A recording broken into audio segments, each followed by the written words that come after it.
কেন খুন করা হলো, কি তার অপরাধ, তার যদি বলেই দিল তাহলে ফলে যাবে কে, ব্যবসা হবে কি করে, ফলে ট্রেলার লঞ্চের যে সে রহস্য উন্মোচিত হবে না, তার চোখ বুজেই বলা যায়।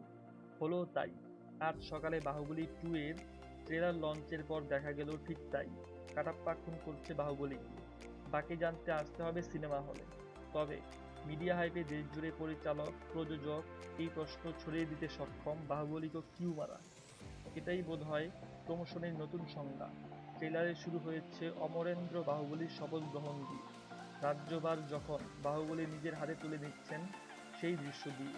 বাহুবলী বলছেন যদি মাহিষ্মতি সাম্রাজ্যকে বাঁচানোর জন্য তাকে প্রাণ দিতে হয় তিনি প্রস্তুত।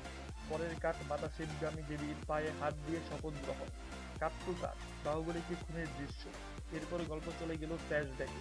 জন্ম, শৈশব, কৈশোর, যৌবন, প্রেম, মাহেশমতি সাম্রাজ্যের ভার গ্রহণ আর শেষে অন্তর্যুদ্ধ।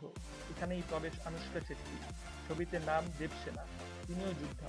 তার অস্ত্র নৈপুণ্য দেখে প্রেমে পড়ে যান বাহুবলী। মাহেশমতি সাম্রাজ্যে প্রবেশ ঘটে দেবসেনার। বাহুবলীর মতো বাহুবলী 2 ছবির ভিএফএক্সও অসাধারণ। মাহেশমতি সাম্রাজ্যর দৃশ্য থেকে শুরু করে প্রাকৃতিক শোভা সবচেয়ে ভিএফএক্সের কাজ দেখার মতো। সেই সঙ্গে প্রভাসু রানার দগ্ধবতীর অভিনয় তো আছেই, তবে আলাদা করে নজর কাড়বেন আনুশকা শেট্টি। ট্রেলারে তামান্না ভাটিয়ার উপস্থিতি নেই, তবে ছবিতে আছেন। ছবিটি পরিচালনা করেছেন এস এস রাজমৌলি। 28 এপ্রিল রিলিজ করছে বাহুবলী দ্য কনক্লুশন।